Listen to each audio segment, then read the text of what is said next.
Алтынай, Баку күшті екен, иә? Күшті тема. Ұнап жатыр ма саған? Вообще. Алтынай, ұнап жатыр ма саған Тема Баку? күшті ғой. Ұнаса болды, саған ұнаса болды. Демалып отырсай күшті, иә? Ұнап жатыр ма? Ұнап жатыр. Күшті екен, тәттілері, иә? Мынандай шашликке заказ берем, қазір келеді. Ақерке, неғып мен сонау Бакуға әкеліп ас үстіме түсіп жатсың? Саған просто бір өтінішім болып тұр да. Бәсе, я айта бер.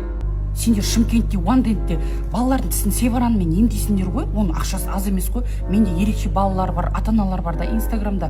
Соларға бір қайырымдылық жасап па, тегін бір-екеуіне емдеп па, сондай бірдеңе жасап беріңдерші, Алтынай, пожалуйста. Ойбай, бар ғой ондай бізде. Именно сенің оқырмандарың ішінен 5 ерекше балаға біз севаранмен тегін емдеу жасап береміз. Ол үшін ата-аналар балаларын тегін консультацияға алып келеді клиникаға.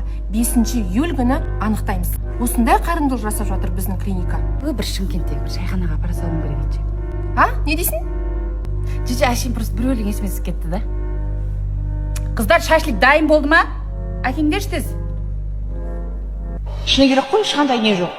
Мысалы өзің де өтесің, мысалы